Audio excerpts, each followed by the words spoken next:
Well, my good friend Ian, aka the Retro Runner, he recently got the world record setting run on Ninja Gaiden for the NES back in September. Oh my god, amazing stuff. Once again, congratulations. Thanks. And I just got to say, super impressive. I wanted to first off say, we really enjoyed the video recap you did on that on YouTube. People should go check it out. We'll make sure that we get that information on the pod for people to check that out.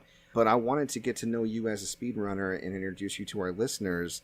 If you'll indulge me, once again, the origins of you getting into speedrunning, your story, what started your interest, what solidified this as something that you wanted to do.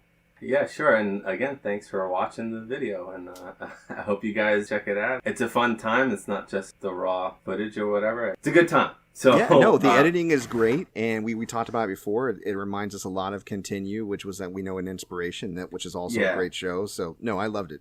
Yeah, absolutely. All right, so my beginnings with speedrunning really have nothing to do with Ninja Gaiden. What happened is I was hanging out with my friend, and we're kind of passing the controller around between us, looking for a game to play. We decided to play some Mega Man X, and the week prior, my friend had sent me some YouTube links of this guy, a speedrunner. His name was Caleb Hart. He was like, "Did you watch that Caleb Hart video yet?" I'm like, "No." And he was like, "Let's watch it right now." I'm like, "Oh, all right, fine. I don't really want to watch it, but okay, fine." At that point, I'm thinking, having no idea what a speedrun is, never having watched it, or a singular speedrun. I have no idea what it is. I'm thinking in my head, I'm pretty good at Mega Man X. I'm pretty good at video games. What's this guy going to show me? What this is speedrunning you? What is speedrun? What is speedrun? It's not going to show me anything cool. And not only was I so wrong about that, I was blown away, Mm-hmm. I've said this many times on other platforms. It was very much like when you read a book or watch a movie or see a musician that just, it's not like, oh, I like that experience, or I had a good time with that experience. It shatters your perspective on life. I was blown away. I'd never seen anything like that. I didn't know that you could be that good at a video game in that way. Mm-hmm. So that's really how it started. We started watching this dude, Caleb Hart, on YouTube. And we had watched enough of it that my friend was like, "Hey, I have an idea. Why don't we both take a couple of weeks and try to learn as much about how to go fast in Mega Man X, and at the end of the 2 weeks, we'll race each other for fun." I think he had a good time with it, and he definitely had the interest and stuff. But for me, once I had even the smallest taste of learning tech to go fast, that was it. I was hooked. I needed to know everything, or as much as I could know, because it's so gratifying to take a game that you already liked a lot from your childhood and just be able to blow through it, acquire the knowledge to go really fast. That is a lot of fun. Another fork in the road, as it were, is really important for my speedrun journey. Another time, a friend of mine and myself, we made a mini goal, committed ourselves to try to beat Ninja Gaiden for Nintendo as adults. Because neither of us had beaten it. And we did, but it took us 2 separate nights of 3 or 4 hours each. It was brutal. And we eventually beat it, but when we beat it, I was like, man, that was luck. And now I'm kind of aware of speedrunning. I know what it is. I'm like, I wonder what a Ninja Gaiden speedrun looks like. I'm sure there's a lot easier ways to do these things, areas that we struggled with. So I go to YouTube, I type in Ninja Gaiden world record, and queue up this video of the speedrunner. His name's Arcus. And his vibe is just so calm and demure. He's like the Bob Ross of speedrunning. And he's doing these crazy technical things. He wears a cowboy hat. He's got a bolo tie. It's really unique. This is not what I expected to find when I looked up Ninja Gaiden world record. And I watched it. I was like, that is really cool. I like this guy's swagger, his cowboy swagger. Everything in the speedrun looks dope. It looks really cool. I'm in.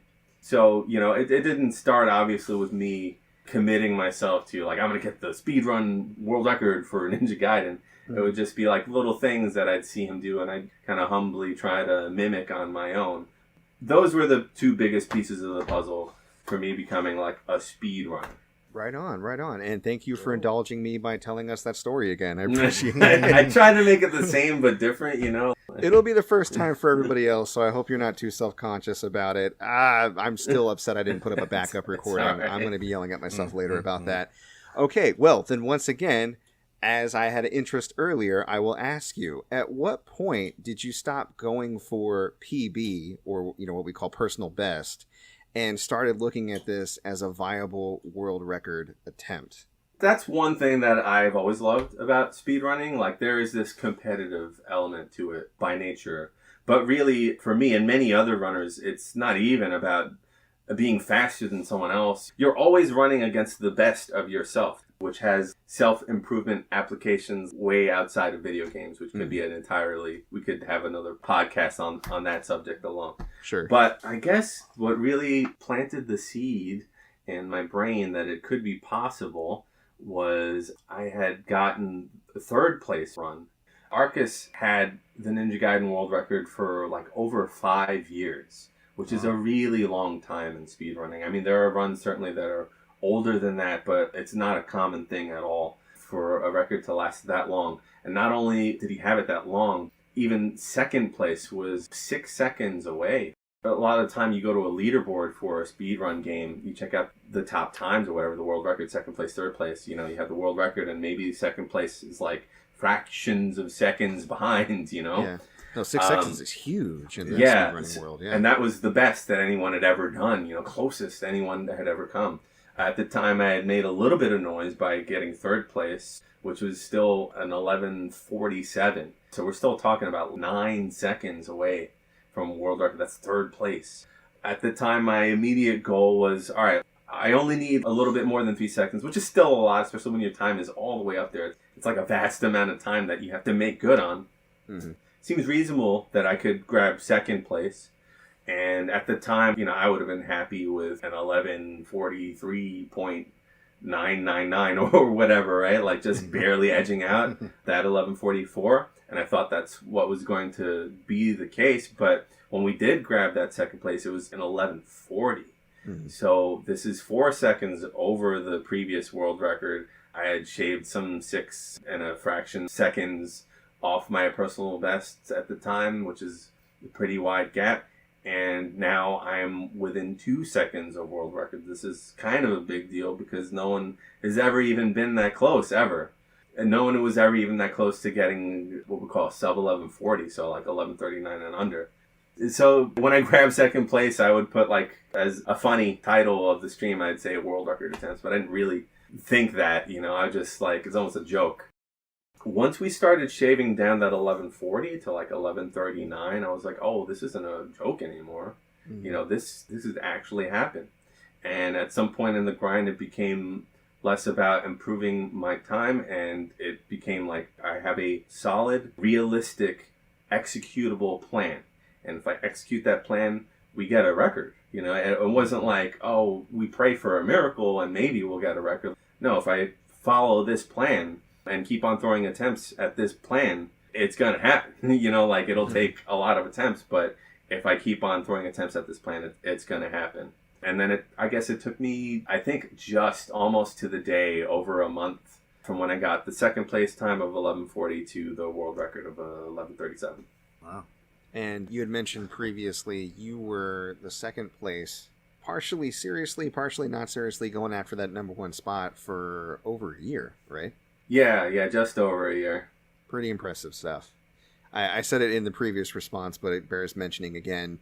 I find that really impressive. For me to play the same game that long just doesn't really seem tenable because I'm always hopping from game to game. But I like how you framed that it becomes a bit of an obsession. You go, I know I can get just that much further, and it just becomes this thing that you have to do. And I think a lot of gamers can relate to that as far as challenges in beating games or 100% in games, being a completionist. It's like a micro version of not only being a completionist, but being the fastest person ever to do a game. It's just that commitment and that discipline, very impressive. Oh, thanks again. And also, again, the sentiment of self-improvement cannot be understated. I know it's like, I'm not curing cancer or anything. Like, I'm playing a 30-year-old video game. I know this. But if you take these principles and you apply them to like other things, it almost becomes bigger than yourself. And I have this in the world record video. I'll mention that in other personal best videos. We call this the pop-off. You get the time that you want, and who knows what you're going to say. You're going to scream You know, I've seen runners like rip their shirt off and just say like cringy stuff. So I knew something like that was going to happen. Yeah. If such an occasion would happen. So I prepared some words that I wanted to convey at the end of that. If you want something, you can get it. And it doesn't have to be important to anyone else. It only has to matter to you. And if you believe in it, it's worth going for. Yeah, I remember those words that you said at the end of your video when you uploaded it to YouTube, and it was very heartfelt and it's inspirational. Mm-hmm. And sometimes you can look back, especially in moments of celebration, like pure joy, and you're just completely 100% vulnerable. It can feel cringy, but I can tell you, like, as a spectator, I was with you on that journey. I was very excited, and it was fun to watch, and I was very happy for you. So it didn't feel cringy at all.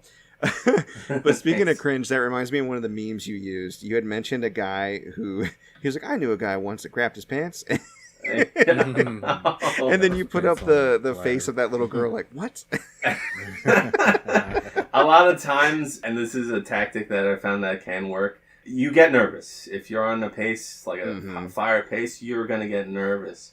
So sometimes I'll just kind of like try to talk about something that is really dumb or like has certainly nothing to do with what I'm doing at the time. And right. Like it can turn into like kind of a nervous rambling, and that was totally... Yeah. I said it, I was like, why did I say that? Why did I talk about Dan at work? Like... Yeah, I know. I've done stuff like that on stream before too. It actually reminded me, do you remember, it's a pretty viral clip from Game Grumps when Aaron Hansen was playing that Mega Man-ish game where he was fighting the plant. What's that game called? Do you remember what I'm talking about? He was telling a bunch of random stories to try to get him through this boss battle. I don't think he ever beat it. It was a half hour of him getting defeated over and over and over again and just saying the most random shit like you can imagine. Battle Kid? Battle Kid. That's what it was. It is, right. Yeah, I know that episode, I think. Yeah. No, it was that same kind of energy. You could start to see yourself going from like, this is just a practice run, this sucks, to, oh shit, I'm within striking distance, and then getting nervous, and then, like you said, using that technique. Completely understandable, and ended up making a really funny moment in the actual video. So very cool. All right, well, let me get us up to the point where we lost the recording originally and ask you. We did it, guys. We got one last question to get there. So, aside from Ninja Gaiden, what are your immediate plans for speed running? I know you said you wanted to go for a better time in Ninja Gaiden, which makes sense. You got the #1 headband now. What else are you looking at playing? Like, what's in store for you right now? Something I didn't mention last time is there are different categories for speedruns. Like, there are different rule sets you can give yourself, and there are different categories. One category is called low percent, which means you can only use your sword. You can not use any sub-weapons. You cannot collect health. You can't collect stop timer. None of that. Just your sword. It's called low percent. It's pretty challenging, but I think there's a lot of time left on that. So I would like to, if I can, get close enough to a world record in that, maybe even a world record. It would be cool just to bring a little bit more attention to that category, because I know a lot of really talented runners who run that category, and I just feel like it doesn't get the love that it deserves, because it's really impressive. It's hard enough to beat Ninja Gaiden. To beat Ninja Gaiden with only your sword, it's a pretty tall order, and to do it fast. Yeah. Barring Ninja Gaiden completely, we started playing a game that I just liked called Bucky O'Hare for the NES, like every Friday, just to give myself kind of a palate cleanse, and the viewers too, a little break from Ninja Gaiden, and just casually, slowly started to learn the route of the speedrun for that game. And I've been getting a little better at it. I had third place for a day, and someone came and sniped it from me the next day. And he's a really cool guy, and he's been helping me learn the game a lot, so it's not like a dick move at all. No, that's just what you guys do. Yeah, from exactly. what I understand, everybody that's kind of at the top, it's a friendly rivalry. It's not like you guys are trying to screw each other over or anything. No, not at all. If anything, he did that to like keep me invested in the game, like to put that bug up my ass. Mm-hmm. But I think we could definitely get second place for sure in that game. The community is growing from that game. People are starting to get interested in finding ways to go faster in that game, and myself and some other runners are finding like new ways to go even faster. It's possible, could be part of a world record grind for that game, or if nothing else, be a part of someone else's journey to world record that game. I already have some tech that came up with that someone else didn't find, and that's always a great thing in a speed run. Like, that's another way to be a part of a game's history, speed to get running. shout out like this is the retro runner technique. Yeah, exactly, and that's like always your trick, you know. Like records get traded all the time and get beaten all the time, but like that's always your if you're the one that discovered that exploit. Mm-hmm. Right. So yeah, I mean, at first it was just like this is a cool game. It's a fun game to play, and now like maybe you get a little more serious about that. Yeah, just like Ninja Gaiden, that's how it goes. Yeah, I popped in and watched you play Bucky today, and I had never heard of the game, and it looks so cool. It's dope. Oh my God. It's dope. Let me just tell you. Okay. Okay? Okay? Okay, tell me again. Okay. Bucky O'Hare is dope, and it's like one of the dopest games that you've never heard of on the NES. I might call it a hidden gem, although a lot of people seem to know it because it is what collectors would call a wallet buster. It's very rare to get an original card of this thing. And there's a few reasons for that. One is it's kind of from an obscure IP. Bucky O'Hare, I think, started as a comic book and then became a very successful toy line. And then they created a cartoon series to push the toy line. And then they also created this game. And this is kind of like towards the end, the culmination of the Bucky hype, right? Mm-hmm. It's very late in the NES life cycle. It didn't come to the States till 92. So Super Nintendo's already out for like an entire year. And here comes this brand new game for regular Nintendo. That being said, released by like a AAA company, Konami, who's already like pumping out amazing games.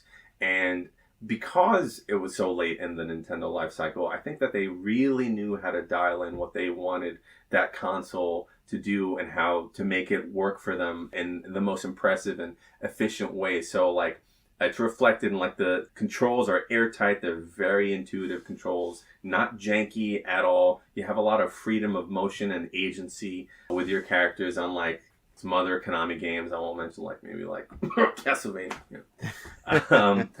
where you kind of like locked into an arc of a jump or something like that. And it's just a great game. It's a great game. I recommend just even trying to beat it casually. It's pretty challenging, but it's also very fair. Every time you die or run out of continues or even game over, throughout all of those circumstances, you'll always start at the beginning of the screen that you died in. So can be very challenging, but it's super fair. You have all these chances to like trial and error your way screen to screen. And it's just dope. Also, the soundtrack is amazing. It's my personal favorite on the entire NES library. It's the best soundtrack ever. Go play. I'm sold. I want to check it out this week. I'm totally sold. Thank you for helping me discover that great game. So, and I hope listeners out there, if you love retro games, you'll go check it out as well. All right. Now we are finally at the point where we lost all the footage. We did it. We did it. Woo! Let's plow forward. So let me ask you, as a seasoned runner, someone who got into this and really found a passion for it, what advice do you have for gamers out there who are interested in getting into speed running? How they can get started, what they can expect? Okay, so some super general tips for someone interested in getting their feet wet in speedrunning. It might sound obvious, but find a game that you like, you really like. Don't just run a game because you think it's popular or whatever. This particularly, I think, applies to people who are already streamers. You intend to stream your speedrunning journey on Twitch or YouTube or whatever. Don't pick a game because it's popular. Pick a game because you like it a lot, because you're going to have to play it a lot. You're going to be playing it a lot. Also, pick a game maybe that is not like annoying to listen to. Like maybe you kind of like the game but has really annoying sound effects. You're going to be listening to those sound effects a lot. So take that into consideration. It might sound stupid, but it will wear on you really quickly.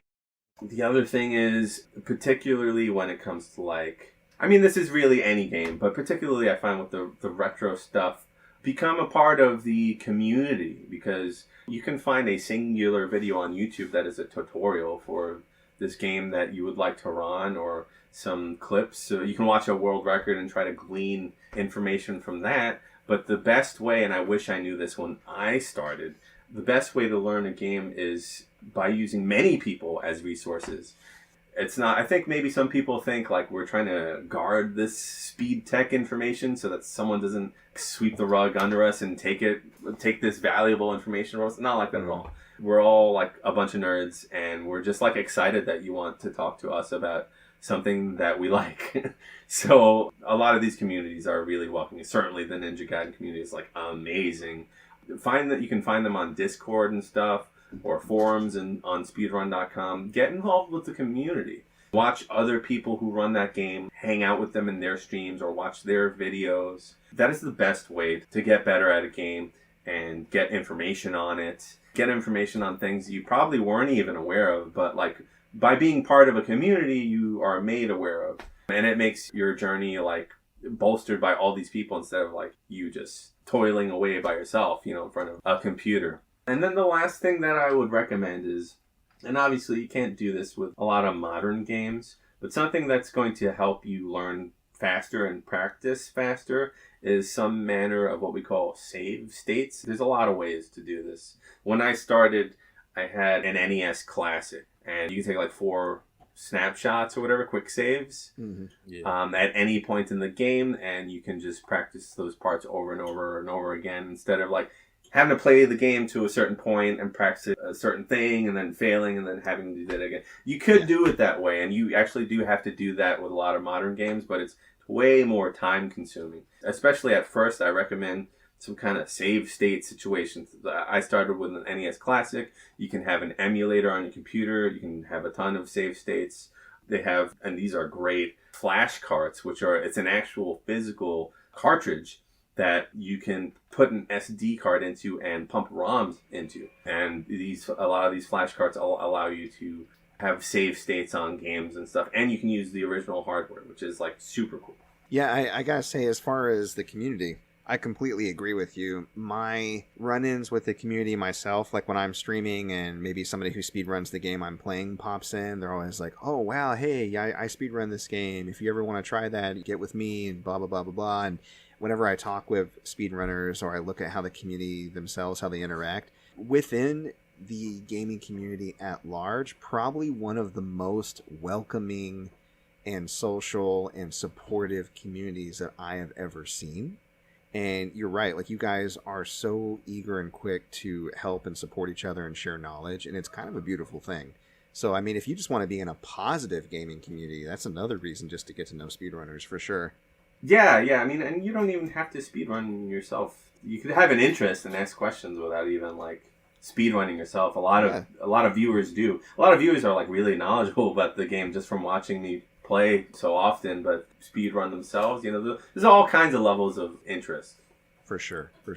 Speaking of different levels of interest, you are a man of many talents. You had mentioned previously that you actually used to have your own podcast.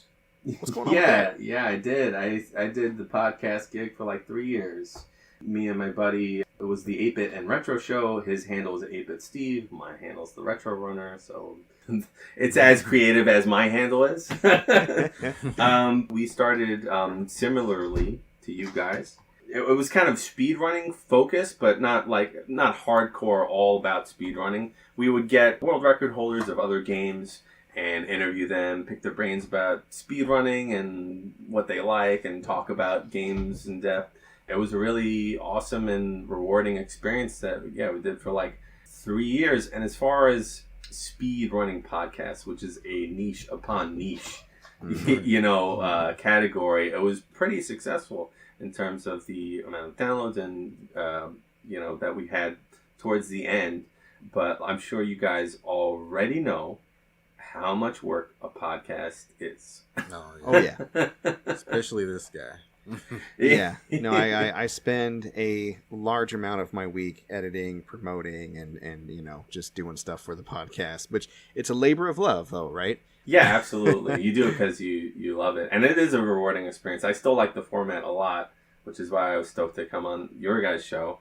But yeah, just like the work to reward ratio was starting to wear on us. I was trying to, at that time, transition to full-time streaming and do the podcast and create content and like do all these things. And he was also streaming and he's writing books on video games and stuff. And at a certain point, we just mutually called it. It was like, all right, it's time to move on. I think that some of the episodes are on YouTube, maybe, but we used to be on Buzzsprout, which is a service that disseminates a bunch of places that we stopped paying for. So. Yeah, So- I'm familiar with them, but wouldn't they still be hosted at the other places, or I mean, the Buzzsprout account I used for like my old job, because I did a gaming community podcast for them, they would kind of disappear. They wouldn't stay on the other sites. Like, did you get to keep any of your show, or? I think that it is on the Buzzsprout URL, but I don't think that is disseminated to all those like Spotify and iHeartRadio and stuff. Like that's what you pay them for. I think gotcha. I haven't gone back to check really. To be honest, I just know that we stopped paying subscription to Buzzsprout. Fair enough. All right. Well, other than that, you also shred sweet metal tunes, and we actually get a little bit of that in the video you put up for your world record set. So tell us more about what you do on the music side of things. Yeah, so like ages ago, before speedrunning, I was, I still am, but I was like pretty set on being a working musician. I did a small amount of like national, international tours and stuff, even very brutal, very awesome, but very like brutal thing to be like, I'm going to make money doing this. It ended up not panning out, as you might suspect. But I always kept that passion, and I actually feel that there's a lot of overlap between speedrunning or even just like being a capable video gamer. There's like this hand-eye coordination aspect of it, but particularly with speedrunning, practicing something over and over and over and over again, and then like trying to put all these little parts into one seamless, flawless performance is extremely similar to musicianship. And then like streaming your attempts, now there's this like live performance aspect to it. So it must tickle like the same part of my brain or something, which might explain why I took to it so quickly. I started out just doing speedrunning on Twitch. I didn't do anything else. And then one of my friends was like, well, don't you play guitar? Like, why wouldn't you stream that? Like, duh. I'm like, oh yeah, I guess. And then like I started streaming just like, I don't know, very not structured jam sessions. And I was like, well, how do I marry these two things? How do I combine technical guitar playing with technical speedrunning, or even just like streaming, period, video games? So I came up with this idea, the channel point redemption on my channel. You save up my channel points, or maybe you can bribe me with real money. You can suggest a game for me to make an arrangement of it, record it, deliver the song to you, after which it's free to everybody on my Bandcamp, and then perform it live on Twitch. And that's been a really cool part of the channel. I'm trying to push that more and more. Hopefully people continue to show interest, because it's really a fulfilling part of my stream, and it's just been actually really. Like, I was playing guitar before, but not like the way that I am now. Now I'm like playing guitar a lot more because of this silly redemption on my channel. If you guys like. Anyways, Ian, Retro Runner. Yo! The people need to know where they can find you running and retroing and retro running. Let us know. Where can we see these spectacular speed runs? Yeah, come on down to twitch.tv/TheRetroRunner. All one word, no goofy underscores, periods, or backslashes, just THE Retro Runner. No matter what your interest in speedrunning is, like even if you just barely like video games, just come and hang out and tell me about some dumb thing that happened to you during the day, and we'll laugh about it together. That's like the meat and potatoes of my channel, really. And then like speedrunning happens on the side. Like maybe some hype thing is about to happen. But most of the time, that's what we're doing. Come on down. If you had fun with us hanging out with us today, come on down. You'll probably have a good time with me on Twitch. You can find some of my personal bests, youtube.com/TheRetroRunner.